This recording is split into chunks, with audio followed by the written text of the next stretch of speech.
Wagering world, it's your boy 5-Star in Vegas, broadcasting live as always from beautiful Summerlin, Nevada. This is the Wagering World, and here today with me, he's live from the car. We really appreciate the sacrifice that my guys doing to get in here with us today, man. Really busy schedule. We're dealing with a lot. Have a lot of stuff to take care of in the off season, guys. We're so caught up during football season here every day. We get our business done after February. The only Sacramento Kings fan that I know that's probably going to remain the only Sacramento Kings fan that I know. What's good, Spread Astaire? How are you, man? Man, you make a good point, too, because you talk to most of the kids, in my area, and most of them are Warriors fans, and I can't even hate them, with the product that the Kings have been giving us. So it was weird. It was kind of a disappointing loss on Wednesday night, but also that means we kind of keep our draft pick. And maybe in the long run, that was better. But we'll have plenty to talk about with the NBA coming up. But we wanted to start with some other things. Yeah. And Shedeur Sanders, man, I'm right with you because you really turned me on to all his positive traits that are going to translate so well to the NFL. And I see all these Twitter scouts, and of course they are Twitter scouts, right? These might not be actual NFL scouts, but they're hating on him. Yeah. And then I went and looked yesterday, 5-Star, him to go over 8.5 is minus 350. I think I'm going to take the under. I don't think he gets past Las Vegas if he's still available. But talk to me about how Shedeur Sanders has become such a polarizing figure and why, when you have a guy who sits in the pocket, throws the ball accurately, is able to take hits and keep going, and is already used to playing with a bad offensive line. So if I'm a top 10 team, my offensive line isn't probably very good, right? It's not like coming from Alabama or Georgia where you're used to having these just hogs up front protecting you. Yeah. I don't see why people are so down on Shedeur Sanders. Why do you think that this player has become so polarizing in the eyes of scouts and just NFL fans in general?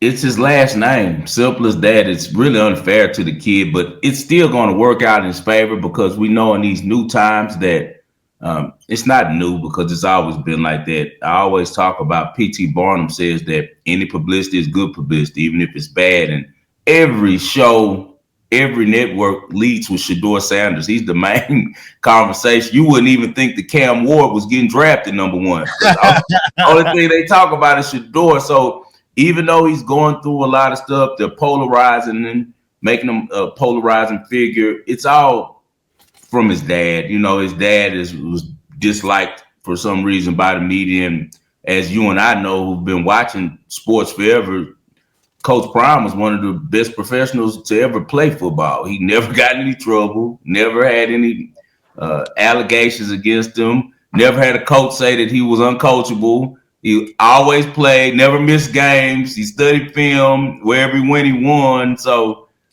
I don't know why they just don't like the type of guy his father is, because if you look at the tape, I want someone to tell me in honesty, what's the difference between Shedeur Sanders at Colorado and Peyton Manning at Tennessee, or Eli Manning at Ole Miss, or Joe Burrow at LSU? Was nothing different on the tape besides the fact that they had more blocking and better protection and better players around him. He's done everything that used to be the thing that GMs wanted for a quarterback. He anticipates, he works at the line of scrimmage, gets in and out of play, sets his protection, as you said, and that we've talked about on this show all year. He played with lesser talent, which is really important when you're coming into the NFL and you're dealing with the fact that you're with a team that's most likely not as talented as the other guys that you're playing, and having to make things happen. And every week, guys, I was just texting back and forth with Lance Zierlein because Lance doesn't like Shedeur.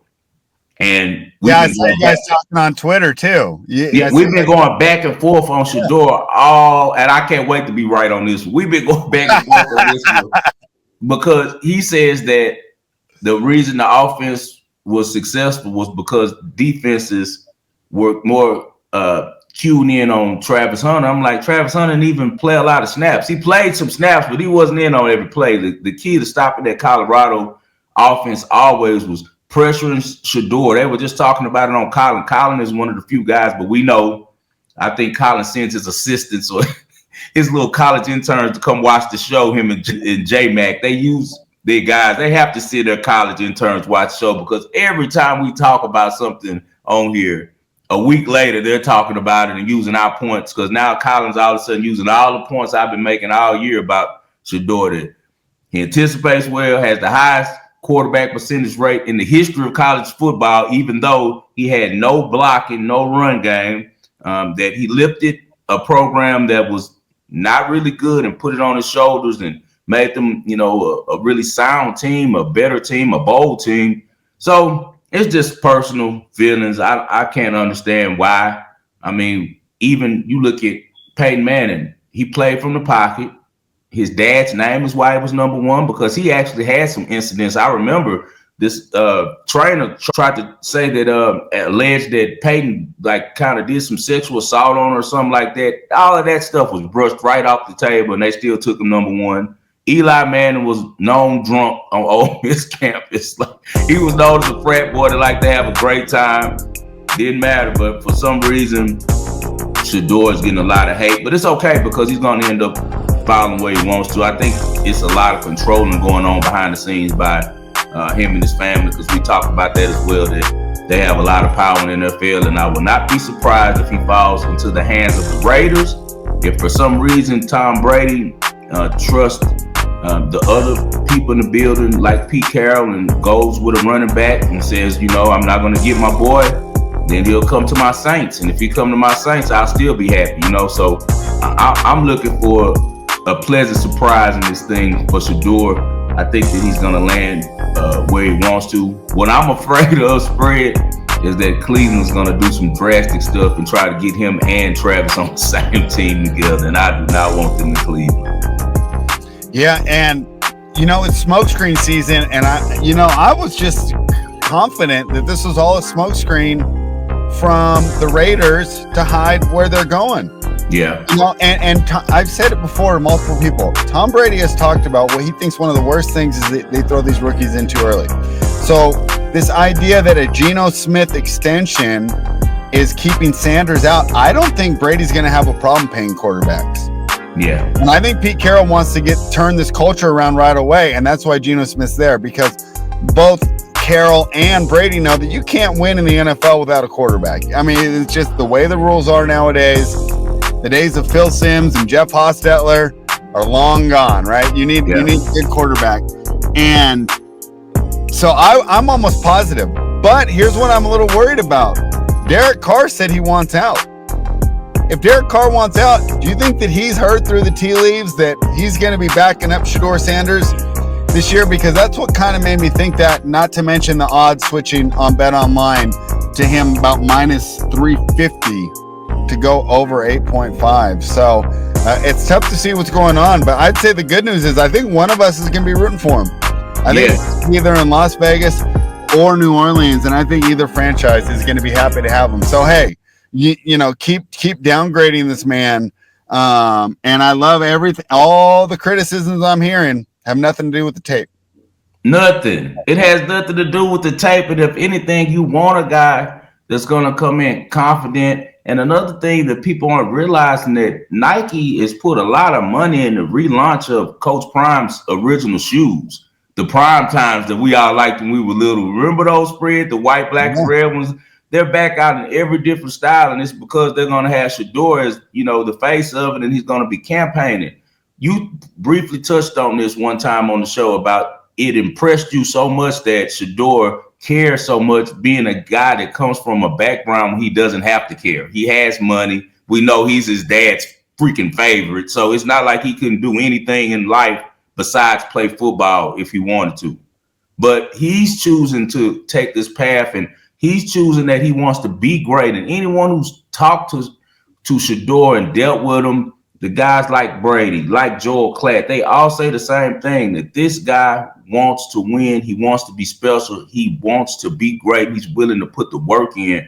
And Colin was saying another thing. He's also the most physically prepared guy for this out this draft. He's the biggest quarterback in the whole draft. Like the rest of these guys are a little bit smaller than him. Cam's cut up, but Cam's shorter than Shador. Shador looks like he shot up to like 6'4" now, man. He's getting bigger. Like I just saw him on TV the other day. He was so taller than his dad. His dad is like 6'1", 6'2". He was about 2-3 inches over him. Husky, strong. So I don't get it. He looks like a prototypical pocket quarterback to me. Another team to keep an eye on is the Steelers. I've heard that Mike Tomlin wants him bad, and he wants him there, and he wants him to be the face of that franchise. So that's another thing to keep the eye on. The only thing that I wouldn't like about that is because I'm not a fan, first, of Arthur Smith and his offense, and two, the Steelers have not been really a good organization for quarterbacks. Big Ben was doing his own thing and had so much pull by the time that Tomlin got there that he was pretty much the offense.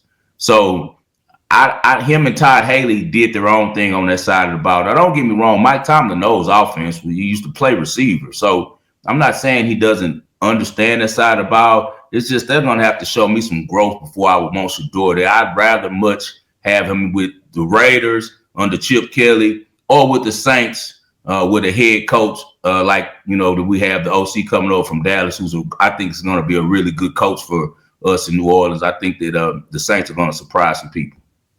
All right. Well, let's dive into the past 5-star. And, it's been a little while since we've been on the show, so we got to talk about it. Heartbreaking Houston, man. And I of course we lost our bet, so that sucked.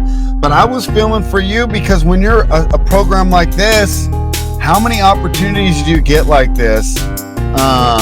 Obviously, talk about the game a little, but is there can Samson get back? Can we right this wrong? And can we see him finally lift a trophy? Because, I don't want to be, hey, congratulations to Florida, and I'm sure their fans are happy, but Florida's already won in my lifetime. I've never seen Houston win. I'd like to see them raise the championship out there.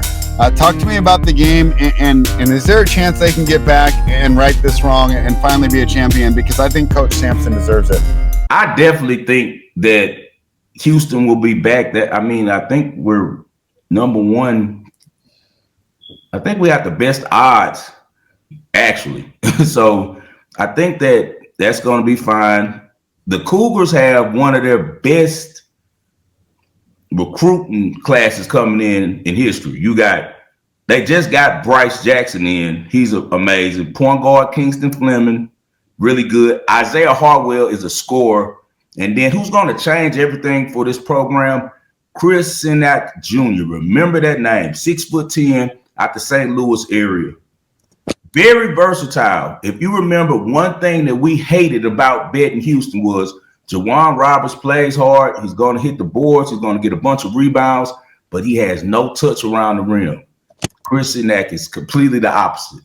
He's a guy who has a lot of touch around the rim. Kind of reminds you of a kind of Chris Bosh player, but right-handed. A little bit taller than Chris Bosh at 6'10", but he can stroke it from three. Very fluid. Great off ball on defense, blocking, being able to get to the rim, protect the rim. So I think everything's up for the program. I think this is going to really inspire them. It's heartbreaking. Came right to the end, man. It was really sad for me, because I even got on Noops. Noops texted me like in the middle of the game, right when it was like, this guy from Florida's really good 5-star. I just cussed him out so bad, Spread. I was like, don't text me during the game. You know better than that. Get off my line. But yeah, the Houston played well. They had a 12-point lead. The problem that occurred for the Cougars in this game, Spread, was after the technical fouls that Florida got for bitching at the refs because Houston was playing them so physical. For some reason after that, the refs changed the whole style of calling the game. And within the next 3 minutes, the Cougars were called for 11 personal fouls. I've never seen that before in my life. So they took away their aggressiveness. My heart goes out to Emmanuel Sharp. He was the one that kind of got us to this game with his heroics in the previous game in the semifinals against Duke. Big steal, big three-pointer, had been solid all year. He gets an up and down, or we call it up and down, and on the blacktop, but it was a travel because he doesn't let go of it. I would have rather him pulled it. He might would have made. He's a difficult shot maker. He's a three-point shooter. He shoots from deep. have pulled it, man, but he didn't, and he has to live the rest of his life until they correct this with the fact that he didn't shoot that. But he is coming back now, and anyone who's talked about that kid on social media, you should be ashamed of yourself. He gave all he had, made a mistake. You know, the moment wasn't too big. We've seen him come through so many times. He was the main culprit in the Kansas comeback. So Emmanuel Sharp is not the reason that Houston lost. What happened is Houston had a 12-point lead, allowed the refs to get in their head and dwindle it away. And also, they stopped being effective on offense. Too many difficult shots when they were up 12 instead of using the fact that we got a lead. Let's slow this ball. Let's slow the game down. Let's grind it out. Let's take the ball to the basket. Let's, make these guys foul us and get to the free throw line. So Cougars let one slip away. But as far as the next year, I think the next year is the sky's the limit. This team is going to be trying to go undefeated in the Big 12 spread, and they're going to be trying to lift the trophy. For us, we don't win the game, but we did really good. We win the first half plus a half point. Thank you, Spread, for forcing us to not get off of what we normally do, and we ended up playing it. We win first half plus 115 on the money line. We win Florida under 70 points. We also won Houston and Florida under 66 first half, and Juwan Roberts over 6.5 rebounds. So still a really good day, but as far as in my loyalty to that school, my brother, I haven't talked to him still. He loves Houston. He's called me right after the game. I didn't answer because I was so ticked off. The next day I tried to call him back. He was busy. Then the following day, so we still haven't talked about it. He just actually texted me now, but I got to sit on the phone and talk to him and relive it because he's a diehard Cougar, graduated from the school in political science. So he bleeds red and Navy. So, I just feel for the city of Houston. I feel for the Cougars. And I just feel for all of the fans from Houston, man, because this was just a reminder of other heartbreaks that our city has endured before when it comes to basketball and sports in general. You see, I got on the mustard and ketchup today because 420 it all starts again. First time for the Rockets in 5 years since the bubble, back in the playoffs again. So now hope goes to our other gritty team that plays defense and plays hard for their coach, and that's the Houston Rockets. So good job, Cougs. Great year. All right. Well, let's move to the present because NCAA is over, but the NBA is in full swing. This is the best time of year. 5-star. This is for NBA. This is my favorite week of the year. I have been listening to NBA podcasts all week, and it's an actual shock. They're talking about the games. Where's Kevin Durant going to get traded? What's LeBron's legacy? What did this player do off the court?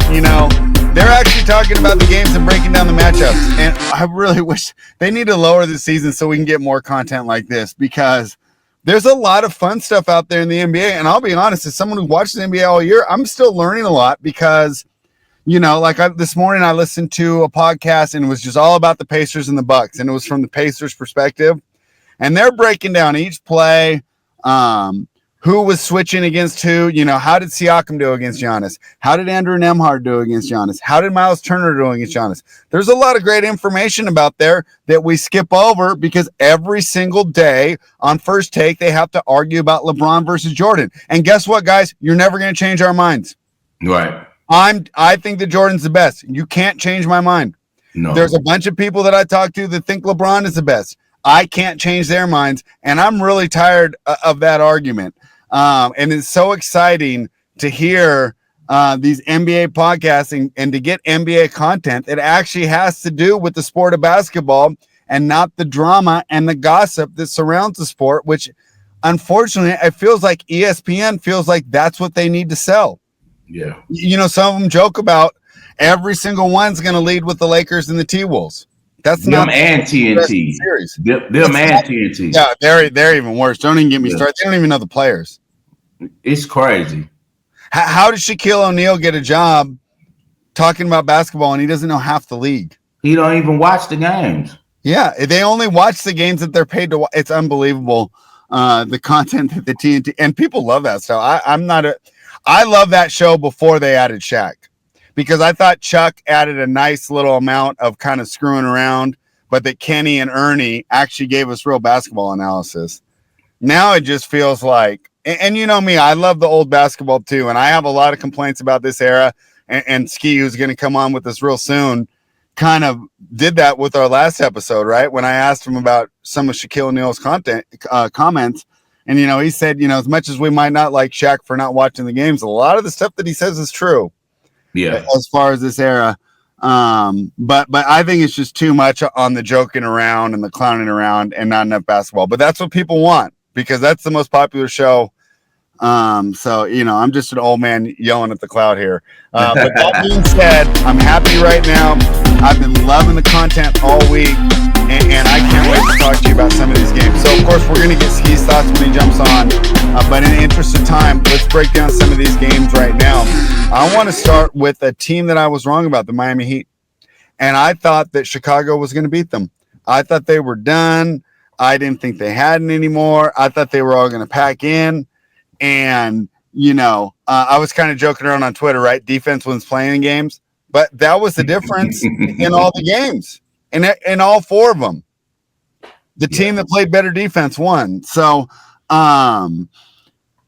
what do you think about tonight's game? Because, hey, maybe I'm falling for the okie doke. No 10 seed has actually ever even made the playoffs. But I don't see what's the difference between if I took the Bulls. I don't understand what's the difference between these two teams, the Bulls and the Hawks, that is. They're both offensively oriented. They both have small guards that can absolutely go off, but there's not really a lot of good defenders on there. Dyson Daniels, I've talked about him before. And I think this is where counting stats can be deceptive. Dyson Daniels averages 3 steals a game. The next highest is like 1.6. Right? So you think this guy's defensive player of the year. Watch him. Not really. He's really good at playing off ball. But at point of attack, I can think of 10 guys I'd rather have just manning you up if it's a one-on-one situation where everybody clears out. So I don't really trust the Hawks on defense. I don't see how this game is any different than the Heat Bulls game I just got wrong. Because I thought Chicago's offense would be too much, and it wasn't even close. And Chicago didn't even look like it was a playoff game. They gave up 71 points in the first half. Yeah. What do you think of this game here, and how do you think Atlanta will bounce back after only scoring like 90-something points against the Magic? To me, these games look really similar. What do you think? Man, this is a really tough one for me, because all the reads, and you know how I am about what are the books attempting to accomplish when they put these numbers out. So everything in my system says the Hawks should win this game, just because it's a bad number. Because in my opinion, from what we've seen, the Heat should be favored by at least 3 points, in my opinion. Okay, it's not like Atlanta has a huge home field advantage. I think they're 21-19 or something on their home court. They didn't look too motivated last game. Quinn Snyder's not a really good playoff coach. He's 23-34 in his career, coaching in the playoffs. Davion Mitchell, as we know, from day one, he's always been a really good pressure point guard. So I know that his assignment this game is going to be to harass the hell out of Trae Young. Mm-hmm. Trae has to be frustrated because last game he didn't play well, and it kind of showed at the end when he talked to the refs like he did. But I just don't see a lot around the Hawks. So they got to bag me with you on this number spread. This playoff basketball, I got to trust my eyes, and I got to trust basketball, even though, it's going to be like 90% of the public money is going to be on the Heat after. I know, isn't that what sucks? I wish That's what sucks, because we know we're going to get a horrible whistle for the Heat tonight, because the books really need the Hawks to show up and win this game. Mm-hmm. But let's just hope that Eric Spoelstra and his 110-79 record, and Pat Riley, with the pride that they have in the Heat, are able to be who we know that they usually are in the playoffs, and that's when we usually get the best of the Heat. I think they do want to have the opportunity to face off against Cleveland, and I think they believe they have a fighting chance against them. We've seen them as a lower seed before make a run. They have an opportunity now to be the first 10 seed team, to pull that off. But Miami's been really good the last couple months of the year. 6-4 in the last 10, but before that, they ran off, I want to say, maybe 9 to 10 straight wins. Tyler Hero is really stepping up. Miami 11-4 against the spread over their last 15. See, that's what I'm saying. The last game. So strong end of the regular season. And then, you know what? To me, it was that Chicago head-to-head, because I bet Chicago when they played the week before, and Chicago won 119-111, and I watched the game, and Chicago had so many different options on offense, and I don't even think Atlanta does. No. And the only reason I took the heat on that game, and the reason why I took the heat on that game was the same reason I like him in this game. Playoff experience. You know, like Tyler Hero's been doing this since his rookie season in the bubble. Like, one thing we could say about him is he comes to play in the playoffs. You know, so, and he does think about it with the Hawks. Who on the Hawks is going to make him feel like I can't get my shot off and do what I want to do, and I'm still not the best guy on the court? Even like Trey, he's looking at Trey like, this is a little short, you know. And like I said, Dyson Daniels, he's not a point of attack guy. He's not going to stop. Dyson Daniels has better stats. You want me to shut someone down? I'd rather have the Heat's Andrew Wiggins for a point of attack defender. He can clamp you up. He's bigger. He's just as fast, and he knows how to play. Now, off ball, right? I think Dyson is a little more effective. Wiggins isn't as good in the passing lanes. He's better at just sticking to his guy like glue, and an excellent one-on-one point of attack defender. So this is where NBA defense, I think, the counting stats don't necessarily tell you who you are, because Dyson Daniels has better statistics than Wiggins. But for this matchup, to stop a guy, I'd rather have a guy like Wiggins. And you said it best. You know, I love Davion Mitchell from his time in the Kings, and now we've lost both Fox and Halliburton. I'm like, man, can we have him back?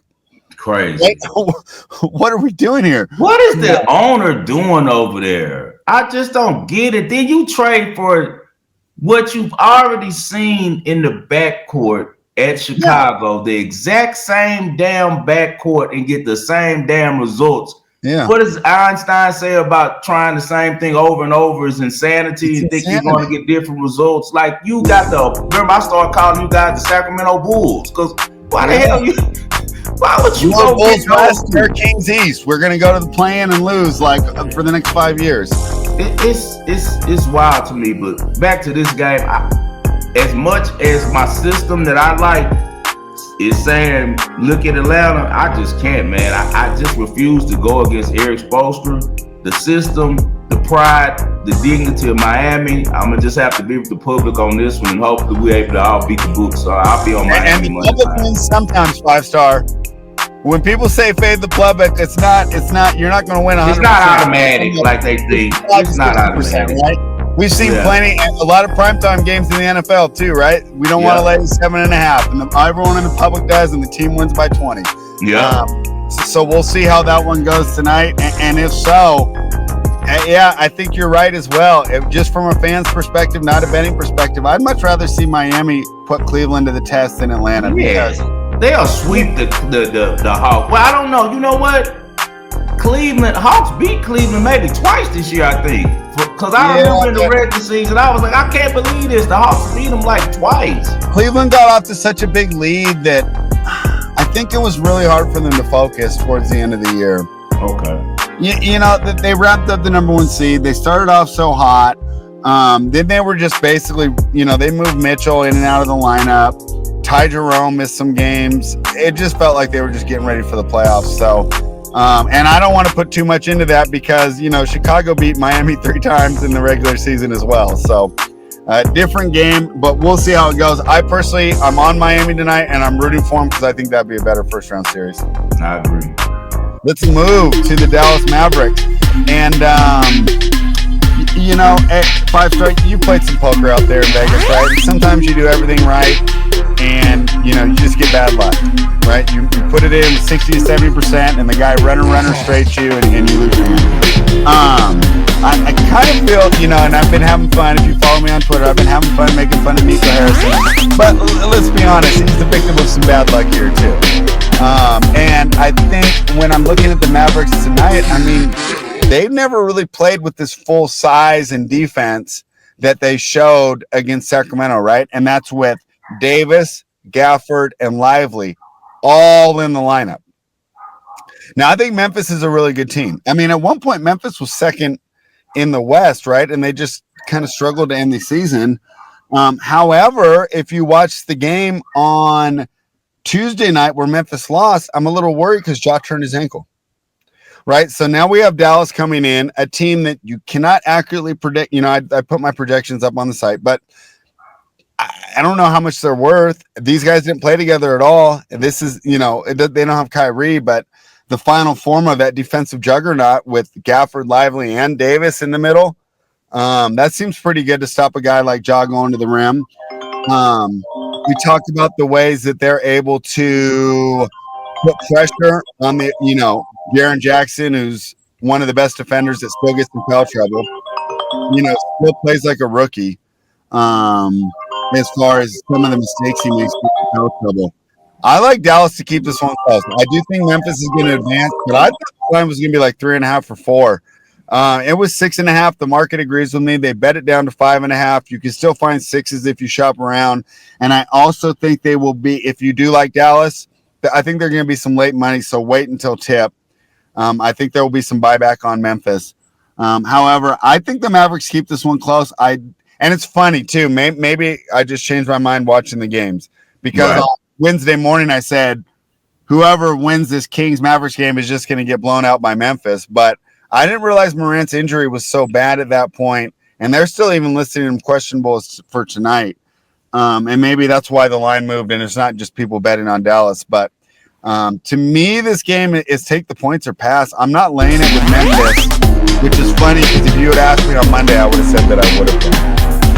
Yeah, I'm not trusting Memphis, and Memphis has dominated this matchup. They've 7-3 in the last 10 they've won. But it's like a completely different team. It's a completely different team. That's what I was just about to say. More matters right now. Anthony Davis did not play for Dallas in any of these games against Memphis as well. So you don't get the fact that you got the huge unit with P.J. Washington, Gafford, and A.D. all hitting the board, all playing deep, all playing hard. As you said, Ja Morant is injured. He did not practice on Thursday. We know how Ja is. Who's to say that Ja isn't ready just to go home and chill and have a good time? Like, I don't think any of the teams that went with new coaches right before the playoffs, and there's two who did this unprecedented thing with the Nuggets firing Mike Malone, which is absolutely retarded, and then now Taylor Jenkins getting let go in Memphis, and we've both been fans of Taylor Jenkins since Summer League, when he first earned that job as a Summer League coach and worked his tail off, taught these guys how to win, and Ja slit his throat. Simple as that. Like him and Jaren Jackson, they slit his throat. That's just what happened. And we got Ski. Come on, bring Ski in. What up, fellas? What's up, Ski? Good to have you in, man. We were just finishing up on the Atlanta and Atlanta Miami game, and now we were getting off into Dallas and Memphis tonight. I was about to get my breakdown, but before I do so, real quick, how you doing, brother?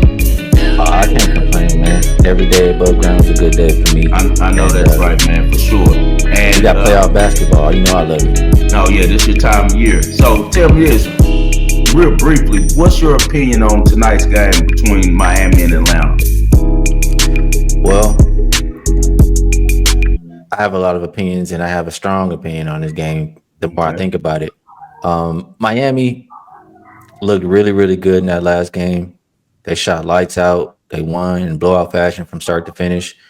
And Atlanta was the opposite. They got blown out. They looked really bad. Trae Young, throwing the ball at the ref at the end of the game, getting ejected, et cetera, et cetera. Now, I know because of that, a lot of people are going to go run to the window and bet Miami. Atlanta, though, comes into this game at home with rest advantage because of the seeding. And Trae Young, off of that poor performance that he had, especially, I expect him and the rest of the guys to show up tonight. You look at the Heat played the Bulls.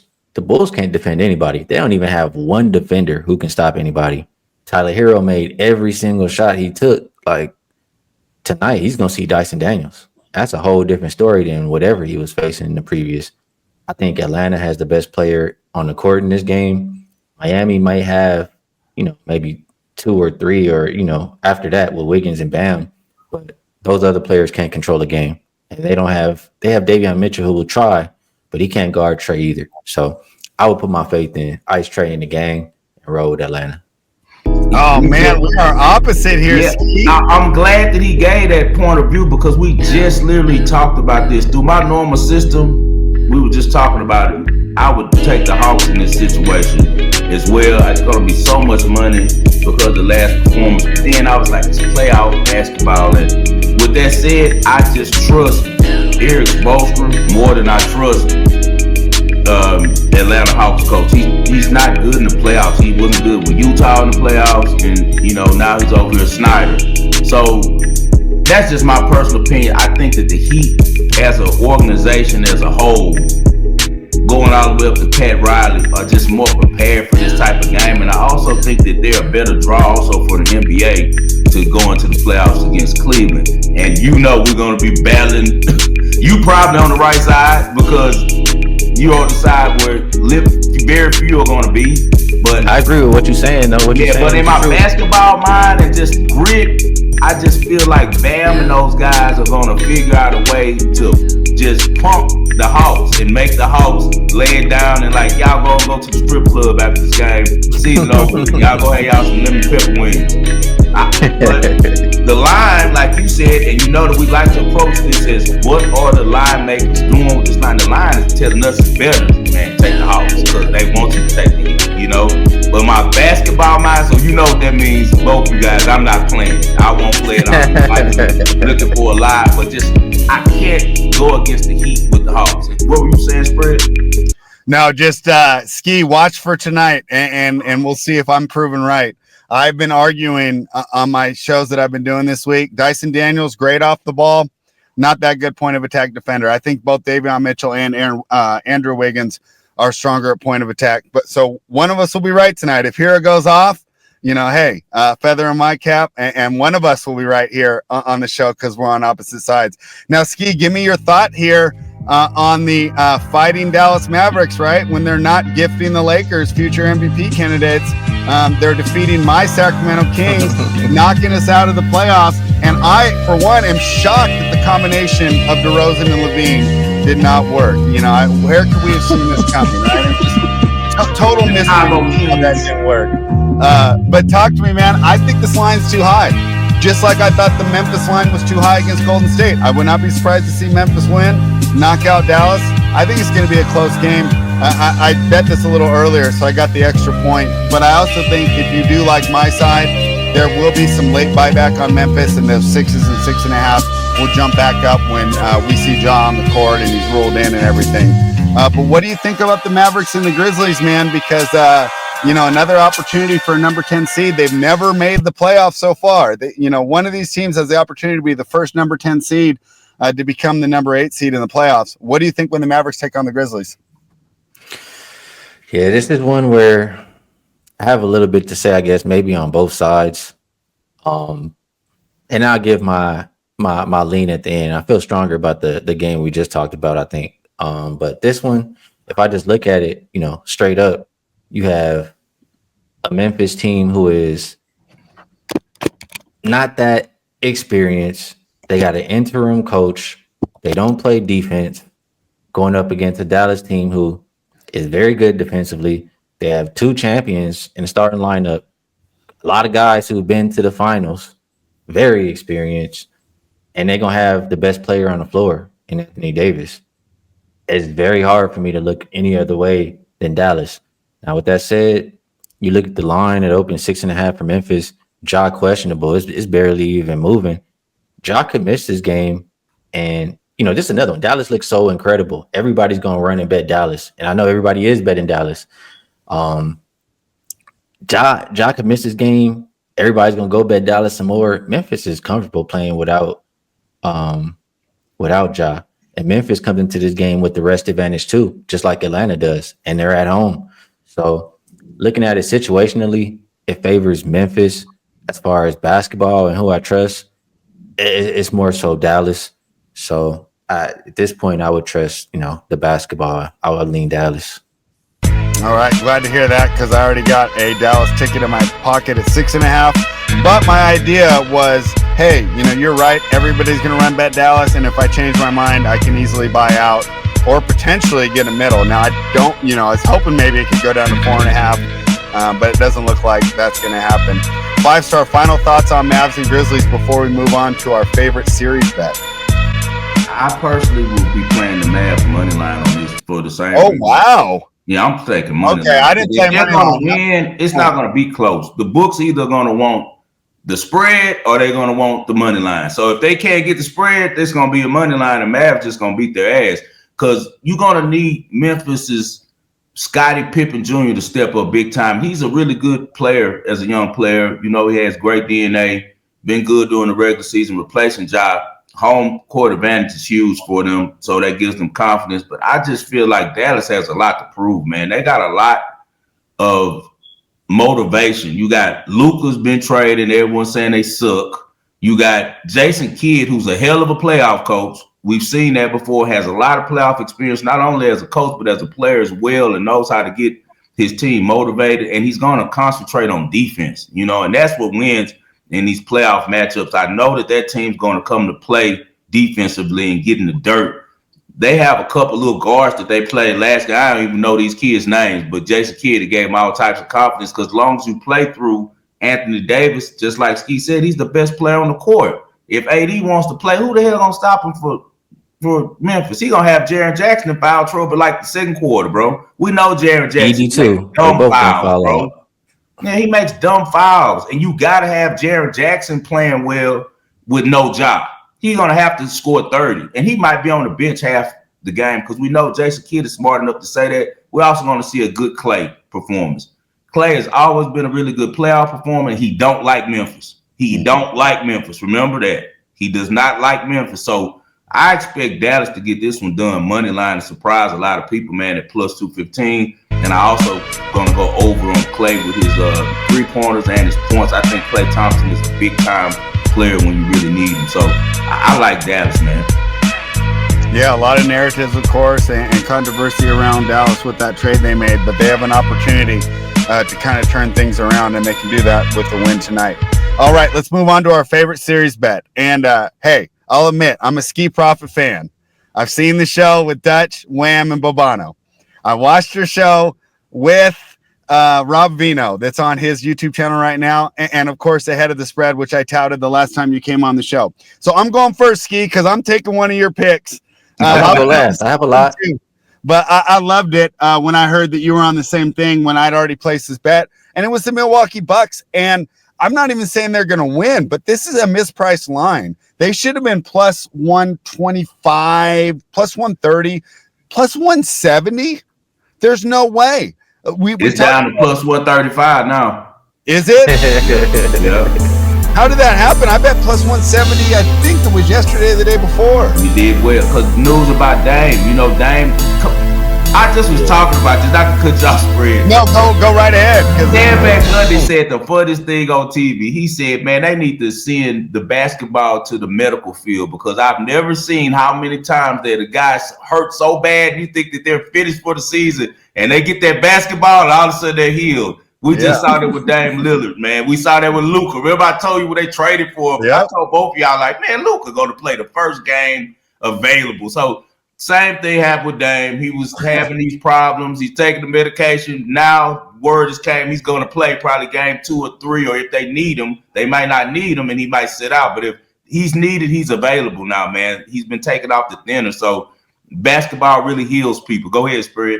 Well, man, you kind of threw my thing out there because I think that plus 130 is about the fair price. And the reason I would say that even though I think Milwaukee's the better team, I do think the home court advantage could be the difference there. Also, I do believe Indiana has depth, and a lot of times when we're looking, especially at covering the spread in individual games, it's the bench that matters. But Ski, I don't want to steal all your thunder. I just wanted to tell you that was my favorite series bet, of course, at the old price. But talk to me about why you like the Bucks, and also like what's your other favorite series bet that doesn't involve the Milwaukee Bucks. Well, the Pacers haven't been playing as good this year, as last year for one. And then you also have that this is the same team that beat the Bucks last season in the playoffs. This is the same team that beat the Bucks in the end-season tournament. Like this, the front running Halliburton doing all this, tapping his wrist to Dame. They took Giannis ball, 64 point game ball and ran to the back. Like, I know Milwaukee want to just destroy these dudes. And once again, it's a team that's going to have the best player on the floor in Giannis. And Indiana just doesn't have the personnel to defend him. So I seen the way Giannis was ending the season, even without Dame. Like, I think he can win this series by himself. So doesn't mean Milwaukee is. Think they needed Dame. I've liked the way they looked without him in the lineup because I felt like they got back to the identity they had the year they won the championship, and that was we're going to play good defense. We're going to be impossible to score on. We're going to grab every single defensive rebound. You're not getting one offensive rebound against us. And when it comes to offense, Giannis can make it happen. And with Dame comes out there, now I have a target, right? I have someone to shoot for when I'm looking at trying to attack the Bucks defensively. So I didn't even care about the Dame news. I'd bet it before I even heard that he had a chance to play. So obviously that's why I got the good number. I'll say this. A lot of the bets that I made for series wise, like all of the prices have kind of moved in my favor. So what I'm going to do is talk to you guys about a bet I've been thinking about making. And I'm pretty the more I think about it, I want to make it. You know what I'm saying? And that's a price you can get right now. That's the Knicks -1.5 games. And my first thought was, I don't know, man. Detroit's looked really good this year. I love Cade Cunningham as a player, but I got to remember, it's Cade's first playoff series. It's a lot of these guys' first time in the playoffs. This New York Knicks team is very experienced. They healthy right now, and they got home court advantage. Coaching and I feel like too, Ski. Yeah, coaching mismatch, and I feel like they got a lot to prove. Just based on how they went out last year with all the injuries, etc. So all of those things, especially the experience, makes me think that they're going to squeak out, more games. Like this should be over in 5 games, really, for New York. If they're as serious as they, expect to be, if they want to show everybody they're serious, this should be over in 5 games. Doesn't mean they cover every single game. They may cover this first game, but -1.5 games, it was around -145. That seems like a pretty good wager to me. Yeah, it's hard to argue with that one, Ski. Let's look at the New York Knicks. To me, they're the ultimate gatekeeper team. When we look at boxing, there was guys that were always gatekeepers. It'd be the guy you'd have to beat to get that championship match, the guy that couldn't win the belt but beat everybody else. And I feel like that's who the New York Knicks are. The Knicks were 0-10, I believe, combined against against Boston, Cleveland, and OKC. So let's just take out those 10 games and rerun those numbers. That net rating is going to look a lot better. All the things that we use, right? I know that you and I like some of the same things. Defensive rebounding percentage, effective field goal percentage. Those things are all going to go up when you take out these top teams. And I don't think Detroit's there yet. And I really agree with what you have to say about that. At first when they put that price out, 5-Star talks about what are the books trying to do? They wanted Detroit money because I was shocked when they were like +300. Then I started thinking about it. You know what? Maybe that is right? Let me look at these factors. Why is this number what it is? And the reason I thought of was those reasons I just gave. Take the Knicks out versus take those 10 games out and rerun your numbers and just experience. And as great as Cade Cunningham is, we've seen every great player, unless you're Magic Johnson and you get to start with Kareem as your teammate, right?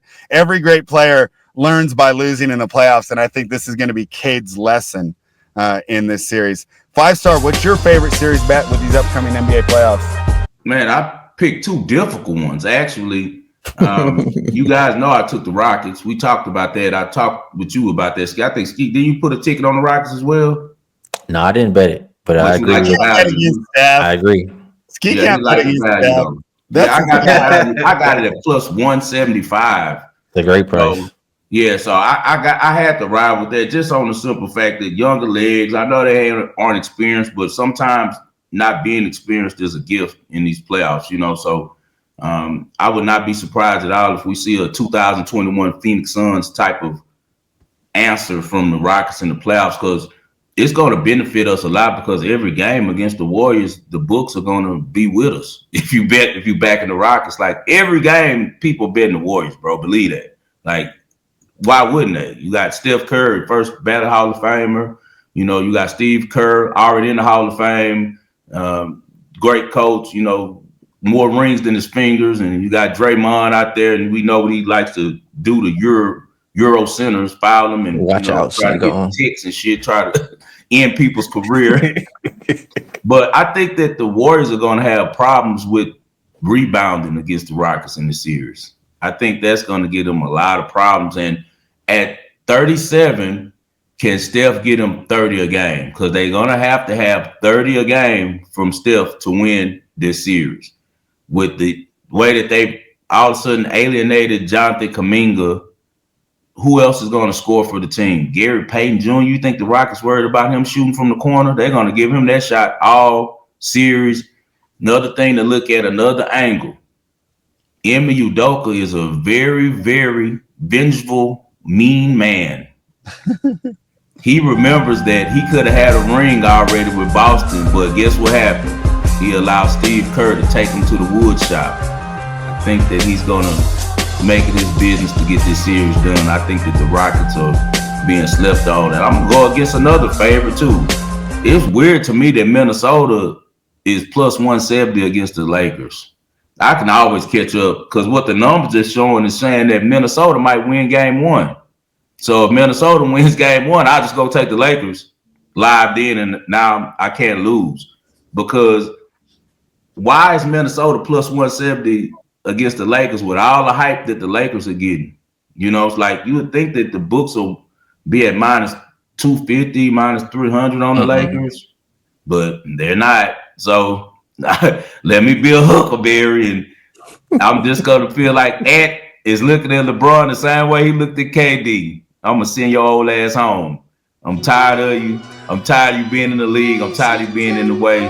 I know it's a lot of Lakers fans, you know, that are going to bet a lot of money on the Lakers, and they're probably the biggest problem for the books. I guarantee you that the biggest issue for them is if the Lakers win the championship. So I just throw a flyer. It's more of a value pick. It was like if the line looks funny, it's probably money type of situation on Minnesota. So I was like, plus 170, that's weird. So I just threw a little bit on it. But my biggest series play was on the Rockets at plus 175 when I got it. Now it's down to, I think, plus 150 or something like that. Another thing to watch for, I really like the Bucks at 4,000 to 1 to win the East. Like, even if they don't, I don't care. I could put 200 on that and win 8,000.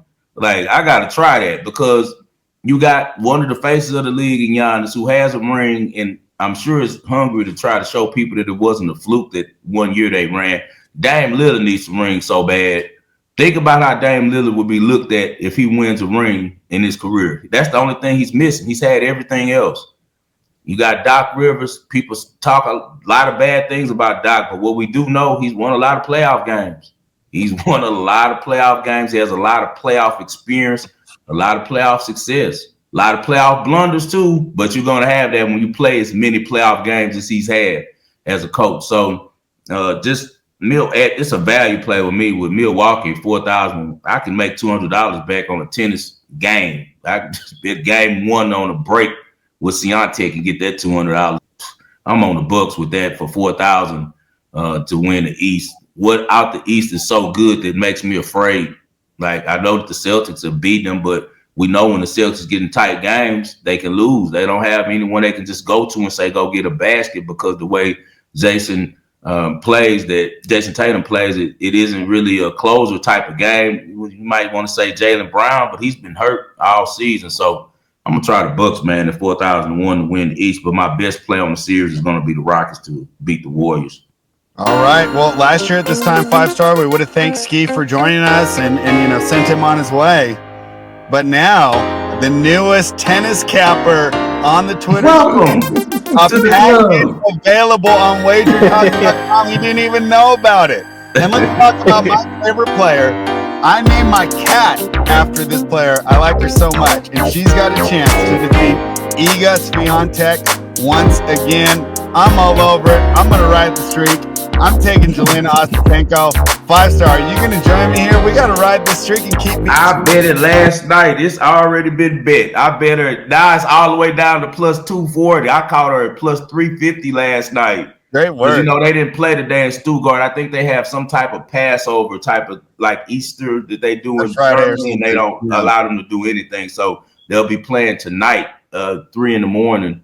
But yeah, she has her mentally. Swiatek, if she gets broken one time by Ostapenko, she's just going to lose it because you already know all it's going to rush back is this crazy girl beats me every time I play her, and all she does is sit over looking at me crazy, grinning. Because you know Ostapenko, she's something else, man. You don't want to lose to Ostapenko because she gonna make you feel like shit. So I know Swiatek hates her. She's gonna try too hard, and when you try too hard, you die hard. So I'm with you on that one. I'm with a Big Pinko, man. Big Pinko's playing well.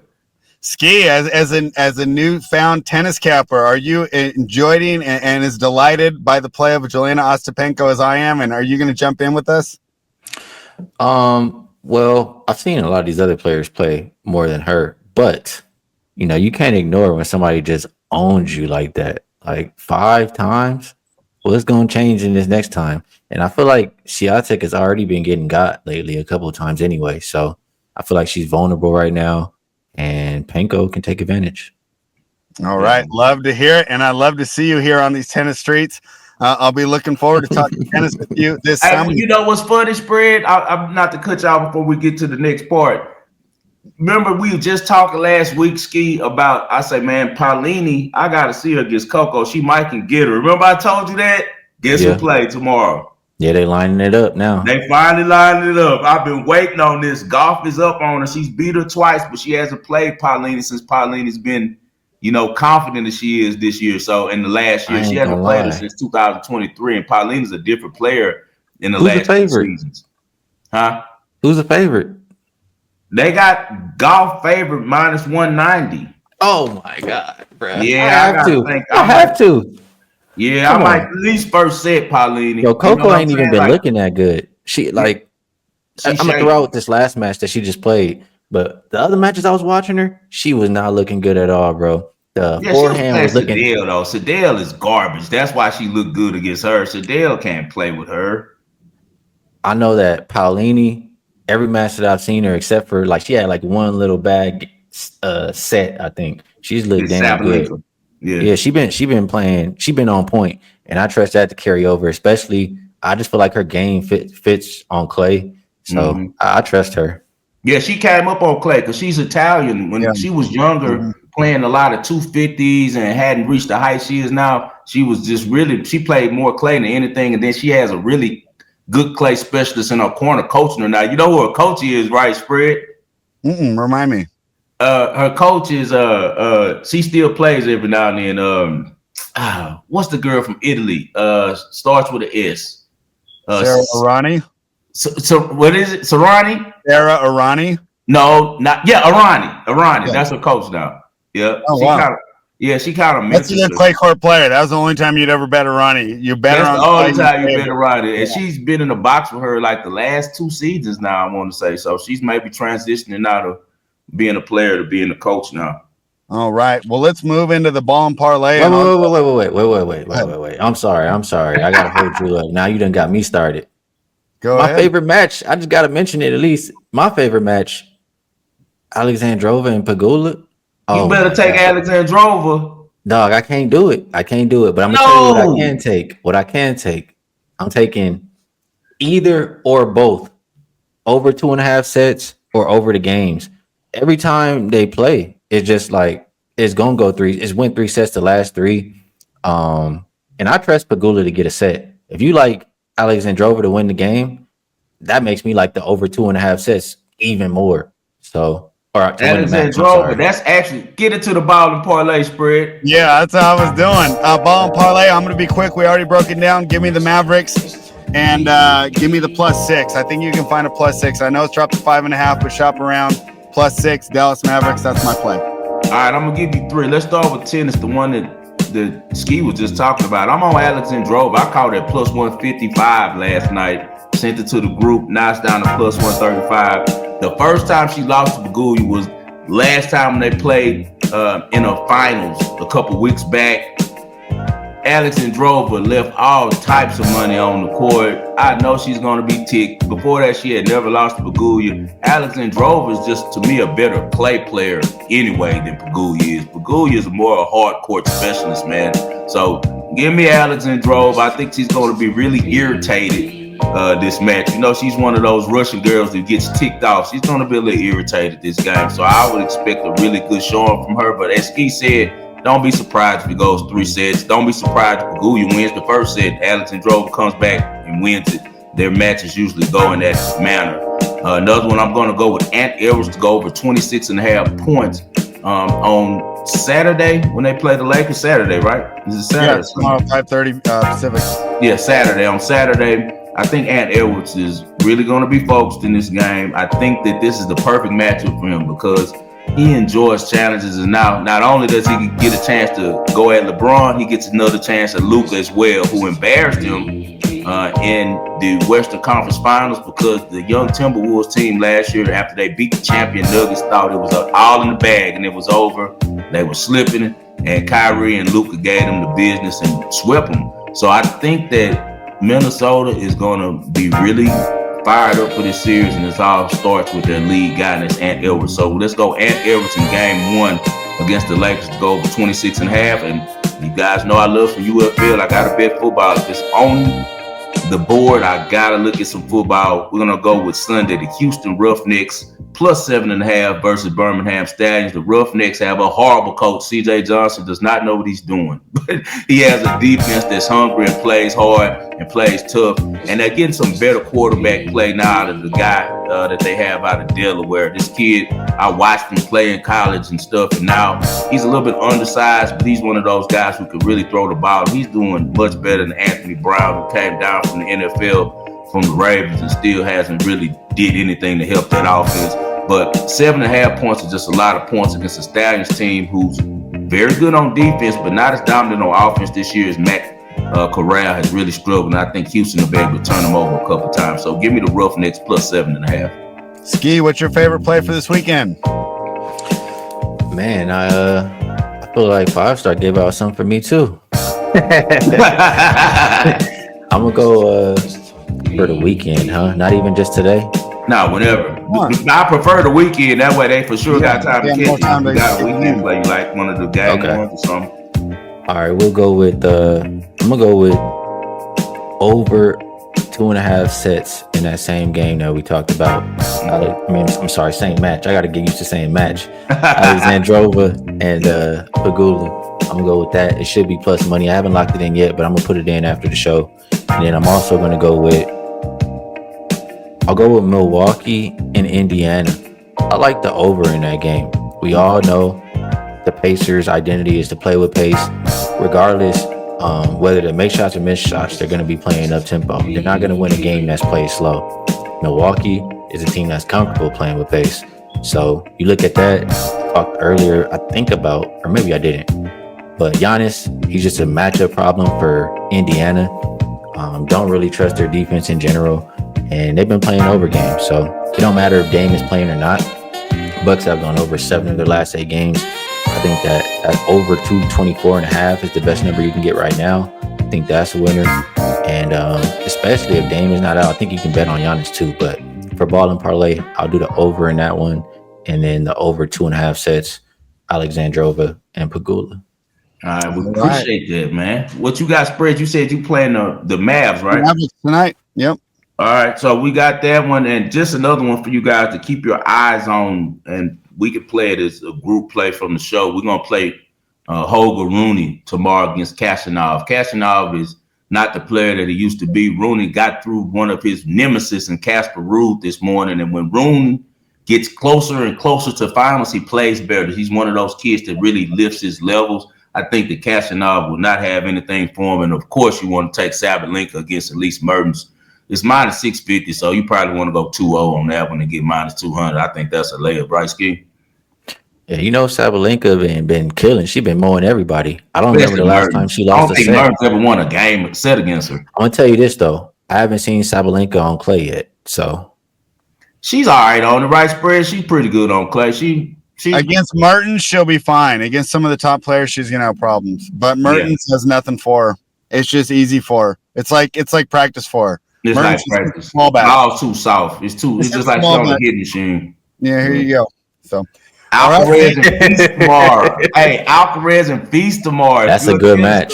That's a great match. That's the match you want to watch because Feast is going to be really rested. Confident because he played really good last game and then he laid it down second set. Let's see if he can lift up his levels because I think Feast is on the way to being a top 10 guy, man. He just needs some more consistency, man.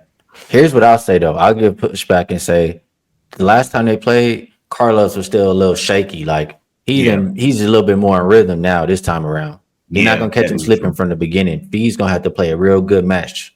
Yeah, and they're in Spain. I think his record is like 28-1 in Spain. Vamos! Yeah, vamos!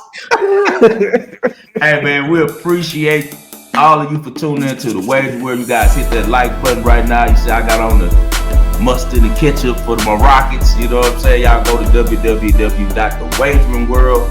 Get some of the gear. You know, I appreciate if you guys tap and hit that like. And if you haven't subscribed to the show, please subscribe now. Anything for the people before we get out of this spread? Man, thanks for joining us, Ski. Can't wait to talk tennis with you this summer. All right, Ski, anything for the people before we get out of here? Appreciate y'all having me. Good luck to everybody on all y'all bets, man. That's cash. And you already know, just all you have to do is Google Hakeem Profit. He's everywhere. He's got the WagerTalk. You still doing the line before? What is it ahead of the spread. I don't say it right. The line before the spread, right? Yeah, we locking them out at nighttime, 10 p.m. Pacific Standard Time. So you type in ahead of the spread, you'll find me. I'm sure everyone on here already knows because if you're a real bettor, you're gonna know Hakeem Profit because he's one of these guys that's been around forever and giving you guys really great information on WagerTalk and on his own platform. Hey guys, it's always us versus the machine, and as always, I dedicate this show to my father, the greatest future sports fan I know, John H. Lindsay. This is the Wager World.